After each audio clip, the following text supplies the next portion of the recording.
Shalom umat paroki Sidi Kalang yang terkasih dan umat Allah dimanapun Anda berada. Hari ini Rabu 15 September, peringatan perawan Maria berduka cita. Yohanes 19 ayat 25 sampai 27. Para saudara, seperti dalam Injil Sinoptik, sekelompok perempuan pengikut Yesus termasuk Maria Magdala menyaksikan penyaliban Yesus. Hanya Yohanes yang menyebut ibu Yesus di kayu salib, sedangkan Sinoptik melaporkan para wanita hanya melihat dari kejauhan. Yohanes menyebut mereka berdiri di dekat salib. Yesus bicara tentang kematiannya yang memiliki efek pengumpulan dan pemersatu. Para saudara, seperti pernikahan di Kana, kisah ibu Yesus dan murid terkasih di kaki salib menceritakan sebuah peristiwa yang mengungkapkan misteri spiritual. Dalam arti dasar, Yesus mempercayakan ibunya untuk merawat murid terkasih dalam tindakan cinta untuknya. Anda perlu ketahui para saudara, pada zaman dahulu wanita tanpa seorang laki-laki pelindung, terutama mereka wanita yang berasal dari kelas bawah, kalau tanpa itu maka dia tidak memiliki status sosial dan memiliki sedikit perlindungan. Mereka bergantung pada seorang laki-laki, biasanya seorang suami atau anak laki-laki untuk bertahan hidup. Ketika Yesus mati, Maria ditinggalkan tanpa seorang suami atau anak laki-laki untuk merawatnya. Dan dengan demikian, Yesus menyerahkan dia dalam asuhan murid terkasih untuk kelangsungan hidupnya sendiri. Namun, tindakan ini memiliki dimensi yang lebih dalam daripada kepedulian praktis Yesus terhadap masa depan ibunya. Dalam Yohanes, Injil Yohanes, Maria hanya muncul di dalam perikop ini dan dalam pesta pernikahan di Kana. Dan dalam kedua kisah ini, Yesus memanggilnya sebagai perempuan.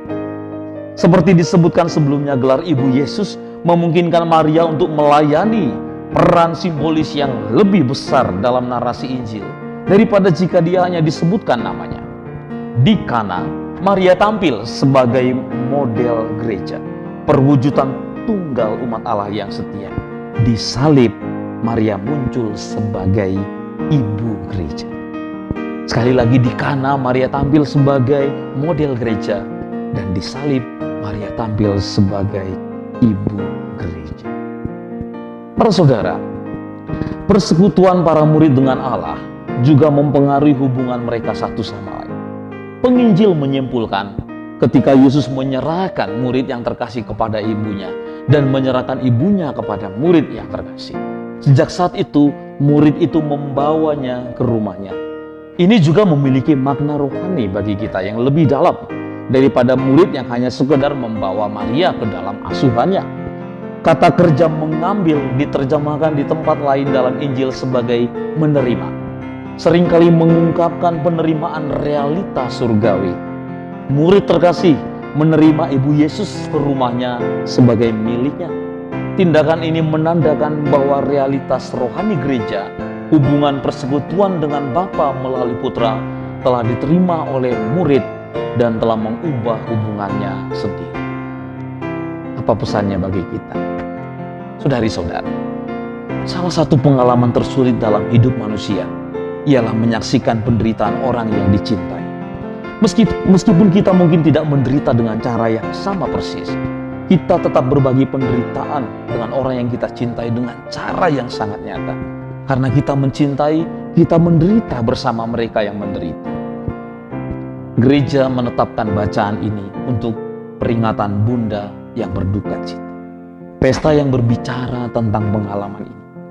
Pada saat mempersembahkan Yesus di bait Allah, Simeon menubuatkan kepada Maria bahwa engkau akan ditembusi pedang supaya pikiran banyak hati menjadi nyata. Pedang kesedihan menembus hati Maria saat dia berdiri di kaki salib, menyaksikan putra tunggalnya mati. Maria tidak berdaya mengubah apapun. Dan yang bisa dia lakukan hanya hadir di hadapan putranya. Saudara, saat kita berbagi penderitaan dengan orang yang kita cintai, Maria juga ikut merasakan penderitaan putranya yang sekarat. Ketika kita berbagi rasa sakit dengan orang yang kita cintai, kita dapat beralih kepada Maria, Bunda berduka cita, yang telah berada di tempat yang sama dengan kita. Kita didorong untuk meminta Bunda yang berduka cita untuk bermohon bagi kita di saat-saat seperti ini. Sehingga melalui doa dan kelembutan keibuannya, kita dapat menemukan bantuan dan penghiburan. Tuhan